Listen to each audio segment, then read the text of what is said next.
Dan pertanyaan pertama, ini akan menjadi pembelajaran buat gue yang pasti. Dan semoga apa yang terjadi ini bisa menjadi hal yang baik untuk gue juga ke depan. Dan gue nggak menutup untuk segala kritikan dan masukan. Yang pasti semua akan gue terima. Gitu. Terima kasih.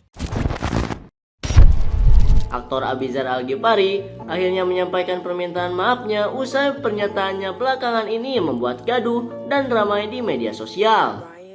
Seperti diketahui, Abizar saat ini terlibat dalam sebuah film remake A Business Proposal. Namun sayang, sejak awal Abizar justru memperlihatkan jika dirinya hanya ingin menciptakan karakter sendiri tanpa mempelajari jalan ceritanya yang diambil dari drama Korea itu. Abizar menyampaikan permintaan maaf dengan membagikan unggahan bersama Falcon Pictures. Sehingga permintaan maaf itu diduga mengarah kepada sikap dan perkataannya terkait keterlibatan dalam film A Business Proposal. Sayangnya, permintaan maaf Abizar justru dianggap terlambat oleh netizen yang sudah terlanjur kecewa kepadanya. Sebelumnya, Abizar Al-Ghifari panen karena dinilai tidak serius dalam memerankan karakter utama dalam film A Business Proposal itu yang bernama Kang Tae-mo. Sebab Abizar mengaku kalau dirinya tidak menonton serial A Business Proposal secara utuh karena alasan ingin menciptakan karakter sendiri. Padahal jelas bahwa film itu yang dibintanginya merupakan karya remake. Lalu Abizar kembali kena sentil karena menyinggung soal fans drama Korea yang dinilainya fanatik hingga menjadi beban tersendiri baginya dalam memerankan karakter di film remake tersebut. Usai penayangannya, A Business Proposal malah terancam diboykot. So, gimana menurut kalian? Komen. Ini serius nih surat permintaan maaf dari Falcon Pictures. 2 kali loh penyebutan 100 kru dan 20 seniman itu ditekankan di surat ini. Untuk apa sih? Untuk menumbuhkan empati gitu. Instead of melakukan permintaan maaf yang tulus nih, mereka malah bikin kita untuk berempati dan juga memikirkan orang-orang di balik layar. Gini deh, secara kasarnya ya. Ya udah deh gue minta maaf walaupun gue nggak salah-salah banget sih. Tapi please nontonlah, gue udah keluar duit banyak gitu. Ya kurang lebih seperti itulah. Intinya mah kita tuh digaslighting ataupun dimanipulasi supaya kita itu yang merasa bersalah instead of them. Lucu ya, sekelas Falcon Pictures, surat terbukanya kayak gini. Seharusnya klarifikasi dari Falcon Pictures itu bisa bikin calon konsumen potensial untuk tenang. Tapi dengan klarifikasi dia itu yang muter-muter dan gak langsung ke inti permasalahan, malah bikin kita itu semakin emosi. Dengan klarifikasi yang muter-muter ini, malah bikin kita itu makin kecewa. Oke, gini aja deh. Di VT gue sebelumnya kan bilang bahwa semoga dengan kehadiran Ariel Tatum bisa menyelamatkan film ini. Tapi sekarang gue bisa bilang, dengan kehadiran Ariel Tatum pun gak bisa menyelamatkan film ini. Udah, bye. Perasaan kemarin keluar-keluar kayak nggak butuh penonton, tapi ini kok tiba-tiba minta maaf.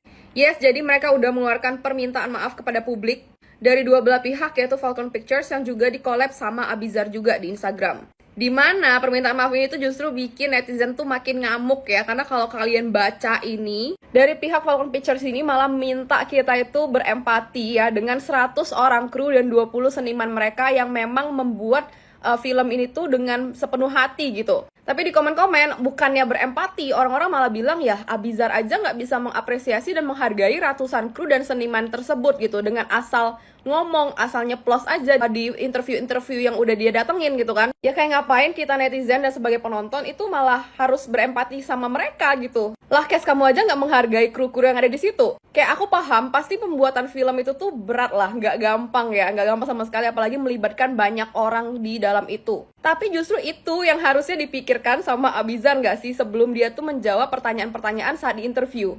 Dan menurutku bukan tugas penonton gitu loh untuk mengangkat-angkat film kalian di saat kalian aja banyak banget blundernya.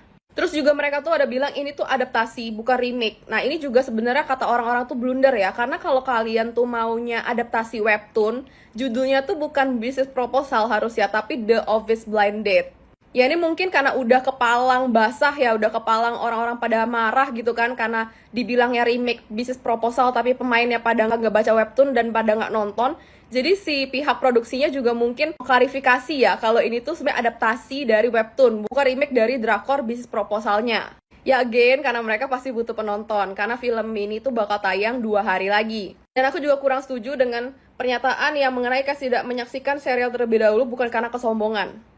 Ya mungkin iya ya, sebagian Kes itu nggak nonton, nggak menyaksikan drakornya dulu tuh bukan karena kesombongan, mungkin iya. Tapi dengan cara menjawab Abizar di interview, Itu masa sih bukan akarnya kesombongan? Dan ini juga permintaan maaf ya, ini langsung dari Abizar. Ya, dan kita pun nggak tahu sebenarnya apakah ini dia ketik sendiri atau ini justru dari pihak produksi yang ketikin suruh dia post aja. Dan again ya, mereka butuh penonton karena 2 hari lagi tayang. Jadi gimana pendapat kalian? Dari kasusnya Abizar yang sosokan tidak membutuhkan netizen nih ya kan, kita tuh harus belajar ketika kita sudah terkenal, ketika kita sudah jadi public figure or artis apapun itu, kagak boleh sombong. Jangan sosokan lu kagak membutuhkan orang lain. Kagak usah begitu hidup lu tuh. Lu sape lu mikir gitu ya kan, walaupun lu sombong, lu arogan, lu gini, lu gitu segala macem tuh, masih banyak gitu yang suka sama lu gitu. Gua tanya, emang artis lu doang? Banyak. Yang lebih cakep dari lu juga banyak.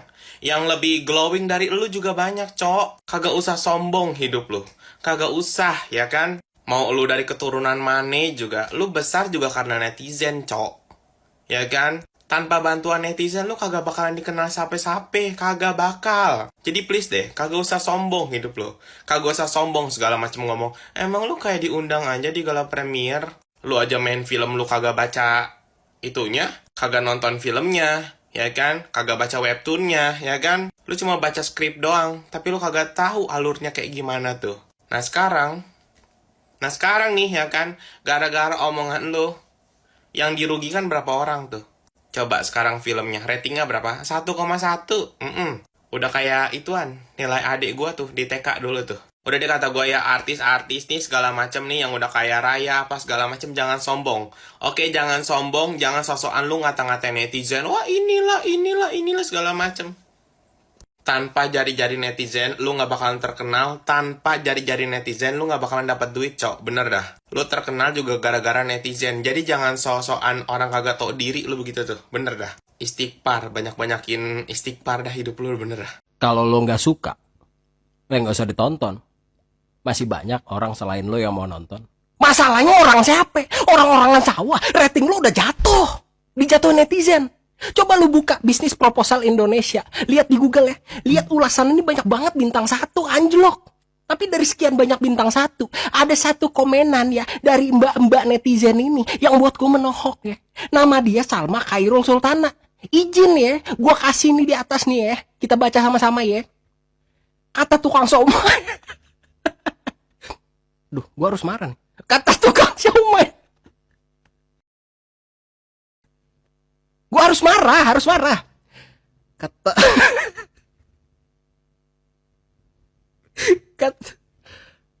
Kata tukang somai, nggak usah nonton filmnya.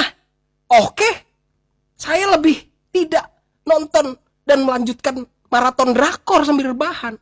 Terima kasih tuh. Nggak sanggup baca sendiri. Salma lo keterlaluan. Ryan Little.